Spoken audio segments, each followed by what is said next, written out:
I'm getting ready to go run a mile. While I'm doing that, I want you to think about how much I weigh, get that guess in your head, and we'll talk about it in a little bit. T minus.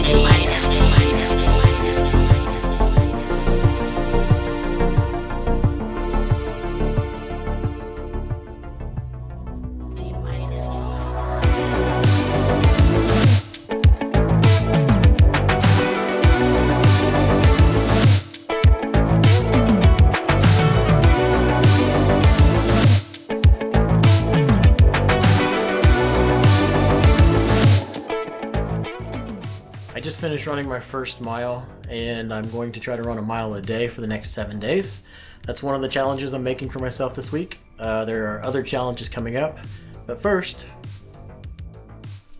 what I really wanted to say was a sincere thank you to everyone who commented on my video, commented on my Facebook post, subscribed to the channel.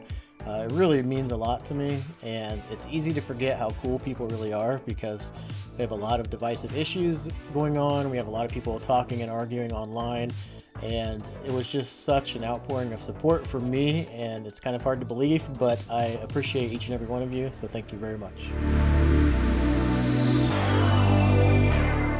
So in addition to the 1 mile a day challenge for 7 days that I've given myself, my trainer gave me a push-up challenge, and it's a 30-day challenge.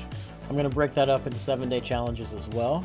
And so I wanted to share with you what that challenge is. If you want to play along at home, you can do that. And we'll jump right into the first one. Okay, for the first day in this push-up challenge, I'm supposed to do 15 modified push-ups.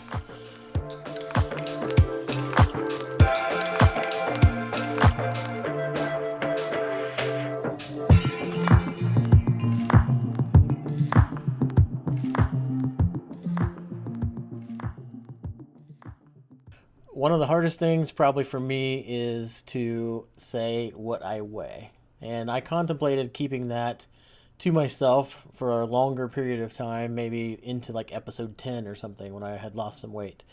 But I figured, I'm documenting this at least for me, and I need to know what my starting point is, and somebody else might be starting at the same point as I am. So I asked you earlier to be thinking about a number, what you thought I weighed, and here we go. So I weighed about 226 when I took my in-body scan, and I still hover around 224, 225 right now. I'm hoping that changes with my diet, but I also want to go over a few of the other numbers with you because this is important. So the section where it says muscle fat analysis, you have your weight, your skeletal muscle mass, and your body fat mass. You can see where the lines make what look like a capital E. And my trainer said we'd really like to invert that and make it more the shape of a capital D. And so obviously that means, we want the weight to go down, we want the muscle mass to go up, and we don't want the body fat mass to go down.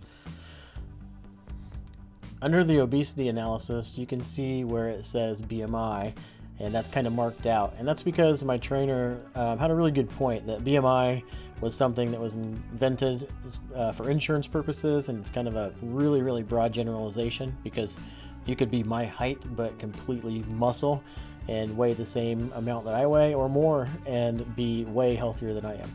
So she wants me to throw out the number of BMI, and there's a really good article that she wrote. I'll link to that below. But two things that really concern me are the percent body fat, 43.2. That is insanely high, so I obviously need to get that down. And also the visceral fat level, that needs to come down as well. So what I'm hoping is in about a month I'll do another in-body scan and we will see where I'm at.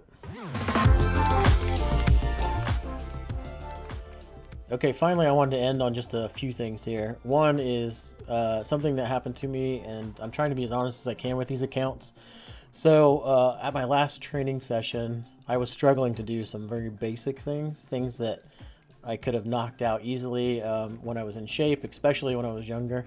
And while I was in the middle of trying to do these exercises, there were several military people that had come into the room, and they were training, and they were obviously with their instructor, and he was barking out commands to them, and they were doing all kinds of crazy crazy exercises and just knocking those out. So it was very weird for me in a way to see not only like how far I still need to go, but also knowing that those are young guys and I'm not that young guy anymore. So it kind of moves my dot on my timeline more towards the middle or past that. And those are the things that sometimes make this mental game really tough. And so I got through my workout, and I did have a kind of bad day that day emotionally, and then I just had to know that one foot in front of the other and start again tomorrow. So that's what I did.